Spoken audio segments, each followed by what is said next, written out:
Hello കൂട്ടുകാരെ, പുതിയ വീഡിയോയിലേക്ക് സ്വാഗതം. അപ്പം നമ്മൾ ഇന്നത്തെ വീഡിയോയിൽ പറയുന്നത് വീക്ക്ലി മീൽ പ്ലാനും സേവ് മണിയാണ്. അതായത് നമുക്ക് എങ്ങനെ വീക്കിലിയിൽ ഒരു മീൽ പ്ലാൻ, അതായത് നമ്മളെ ആ ആഴ്ചത്തേക്കുള്ളൊരു പ്ലാൻ ചെയ്യാം, ഫുഡിൻ്റെ ഒക്കെ പ്ലാൻ ചെയ്യാം. പിന്നെ അതിൽ നമുക്ക് എങ്ങനെ മണി സേവ് ചെയ്യാം എന്നുള്ളതാണ് നമ്മൾ ഇന്നത്തെ വീഡിയോ ഉൾപ്പെടുത്തിയിരിക്കുന്നത്. അപ്പം ഞാൻ എല്ലാ സൺഡേ ആണ് ഞാൻ സാധനങ്ങൾ മേടിക്കാറ്. അപ്പം ഞാൻ എന്താ ചെയ്യുന്നതെന്ന് വെച്ച് കഴിഞ്ഞാൽ, ആദ്യം തന്നെ ഞാൻ നോക്കും എന്തൊക്കെ സാധനങ്ങൾ എൻ്റെ അടുത്ത് സ്റ്റോക്ക് ഉണ്ടെന്ന്. അതായത് കഴിഞ്ഞ ആഴ്ച നമ്മൾ മേടിച്ചതിൽ എന്തെല്ലാം സ്റ്റോക്ക് ഉണ്ടെന്നുള്ളത് നോക്കും.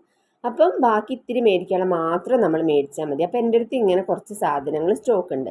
അപ്പോൾ ഇത് തന്നെ വെച്ചിട്ട് നമ്മൾ ഈ ആഴ്ചയും കൂടെ, അതായത് ഒരാഴ്ച മേടിച്ചത് നമ്മൾ 2 ആഴ്ച അതുകൊണ്ട് തന്നെ നമ്മൾ കാര്യങ്ങളൊക്കെ കൈകാര്യം ചെയ്യാൻ നോക്കാൻ വേണ്ടിയിട്ടാണ് നമ്മളിങ്ങനെ നോക്കുന്നത്. അതായത് അപ്പം നമുക്ക് എല്ലാ ആഴ്ച സാധനങ്ങൾ മേടിക്കുന്നതിന് ഒരുപാട് പൈസ നമുക്ക് സേവ് ചെയ്യാൻ പറ്റും. കാരണം എല്ലാ ആഴ്ചയും മേടിച്ച് കഴിയുമ്പോഴത്തേക്ക് പച്ചക്കറിക്ക് തന്നെ ഒരാഴ്ച 750 രൂപയോളാവും. ഇപ്പം പച്ചക്കറിക്കൊക്കെ ഭയങ്കര വിലയാണ്. അപ്പം നമ്മൾ ഉള്ള സാധനങ്ങൾ വെച്ച് ഒരു ഫുഡ് ചാർട്ട് ഇതുപോലെ ഉണ്ടാക്കി കഴിഞ്ഞ് കഴിഞ്ഞാൽ നമുക്ക് എളുപ്പമാണ്. അപ്പം നമുക്ക് വേണ്ട സാധനങ്ങൾ മാത്രം ഞാൻ മേടിക്കാൻ വേണ്ടി, ഇനി വേണ്ടത് മാത്രം മേടിക്കാൻ വേണ്ടിയുള്ള ലിസ്റ്റ് ഞാൻ ഞായറാഴ്ച ഉണ്ടാക്കി. ഇത് ഞാൻ എന്താ ചെയ്യുന്നതെന്ന് വെച്ചാൽ തീരുമ്പം ഈ സാധനങ്ങളുടെ ലിസ്റ്റ് ഞാനിങ്ങനെ എഴുതി വെക്കും. ഇത് ഞാൻ അടുക്കളയിൽ ഇങ്ങനെ വെച്ചേക്കും. കുറച്ച് പേപ്പേഴ്സ് ഇങ്ങനെ കട്ട് ചെയ്തിട്ട് പിൻ ചെയ്ത് വെക്കും. അപ്പം നമുക്ക് ആവശ്യമുള്ള സാധനം നമ്മൾ മറന്നു പോവുകയില്ല. നമ്മൾ അപ്പം എഴുതി വെച്ച് കഴിഞ്ഞാൽ നമുക്കത് ഭയങ്കര യൂസ്ഫുൾ ആയിട്ടുള്ള സംഭവമാണ്.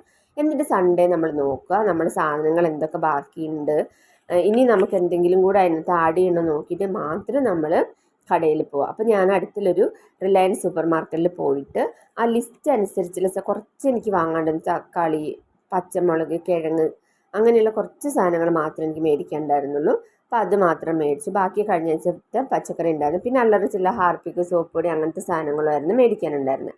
അപ്പോൾ ലിസ്റ്റ് കൊണ്ടുപോകാതെ പോയി കഴിഞ്ഞാൽ നമ്മൾ ആവശ്യമില്ലാത്ത സാധനങ്ങളും വാങ്ങിക്കൂട്ടും. ഇഷ്ടം പോലെ പൈസ പോകുന്ന വഴിയേ അറിയില്ല. നമ്മൾ ലിസ്റ്റ് ഉണ്ടാക്കി കഴിഞ്ഞാൽ നമുക്ക് ആവശ്യത്തിലുള്ള സാധനങ്ങൾ മാത്രം മേടിച്ചാൽ മതി. ചിലവ് ചുരുക്കാൻ ഭയങ്കര യൂസ്ഫുൾ ആയിട്ടുള്ളൊരു മെത്തേഡാണ് ഈ ലിസ്റ്റ് എഴുതിയിട്ട് സാധനങ്ങൾ മേടിക്കുക എന്നുള്ളത്. അപ്പോൾ അങ്ങനെ ഞാൻ ഇവിടുന്ന് സൂപ്പർ മാർക്കറ്റിൽ സാധനങ്ങളൊക്കെ വേണ്ടതൊക്കെ മേടിച്ചു. പിന്നെ വീട്ടിലേക്ക് പോയി. പിന്നെ അതുപോലെ തന്നെ ഞാൻ ലിസ്റ്റ് ഉണ്ടാക്കി വെക്കും.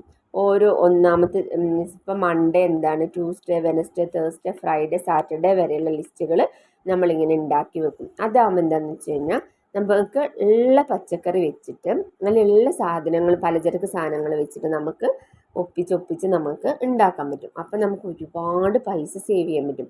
അല്ലെങ്കിൽ നമ്മൾ ലിസ്റ്റ് ഇല്ലെങ്കിൽ നമ്മൾ പലചരക്കാണെങ്കിലും പച്ചക്കറി ആണെങ്കിലും ആ കടയുള്ളത് മൊത്തം മേടിച്ചു കൂട്ടും. ഒരുപാട് പൈസയാവും. അപ്പം നമ്മളിങ്ങനെ ലിസ്റ്റ് എഴുതിയിട്ട് മേടിക്കും. ഒരുപാട് യൂസ്ഫുൾ ആയിട്ടുള്ള കാര്യമാണ്. നിങ്ങളെല്ലാവരും ഇങ്ങനെ ട്രൈ ചെയ്തോളൂ. ഉറപ്പായിട്ട് നിങ്ങൾക്ക് ചിലവ് നന്നായിട്ട് ചുരുക്കാൻ പറ്റും. ഞാൻ പരീക്ഷിച്ച് വിജയിച്ച സംഭവമാണ് ഞാനിവിടെ പറയുന്നത്. അല്ലെങ്കിൽ നമ്മൾ കുറേ വാങ്ങിക്കൂട്ടും. ഇതാകുമ്പോൾ ലിസ്റ്റ് അനുസരിച്ച് സാധനങ്ങൾ കുറച്ച് മേടിച്ചാൽ മതി.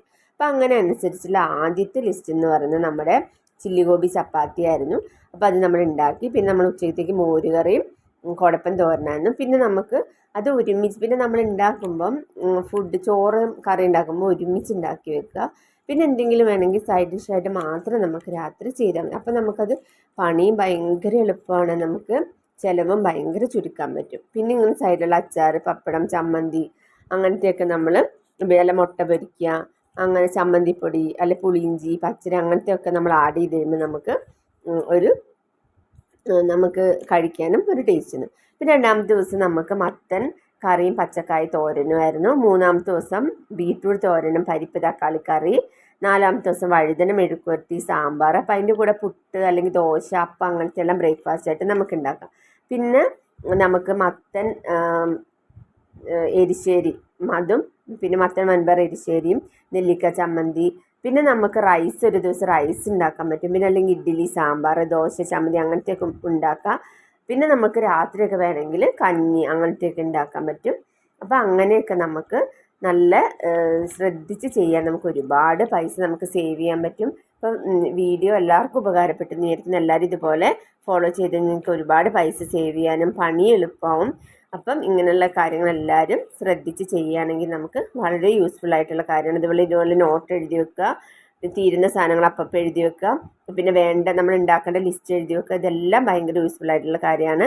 വീഡിയോ ഇഷ്ടപ്പെട്ടാൽ ലൈക്ക് ചെയ്യാനും ഷെയർ ചെയ്യാനും സബ്സ്ക്രൈബ് ചെയ്യാനും തൊട്ടടുത്ത ബെല്ലൈക്കൺ പ്രസ് ചെയ്യാനും ആരും മറക്കല്ലേ. അതുപോലെ ഇതുപോലുള്ള യൂസ്ഫുൾ ആയിട്ടുള്ള വീഡിയോ ആയിട്ട് നമുക്ക് എല്ലാ ദിവസവും കാണാം. അപ്പോൾ എല്ലാവരും വീഡിയോ കണ്ട് സപ്പോർട്ട് ചെയ്യുക. അതുപോലെ ഷോർട്സ് 12 മണിക്കും 7:30ക്കും വരുന്ന അതും കണ്ട് സപ്പോർട്ട് ചെയ്യുക.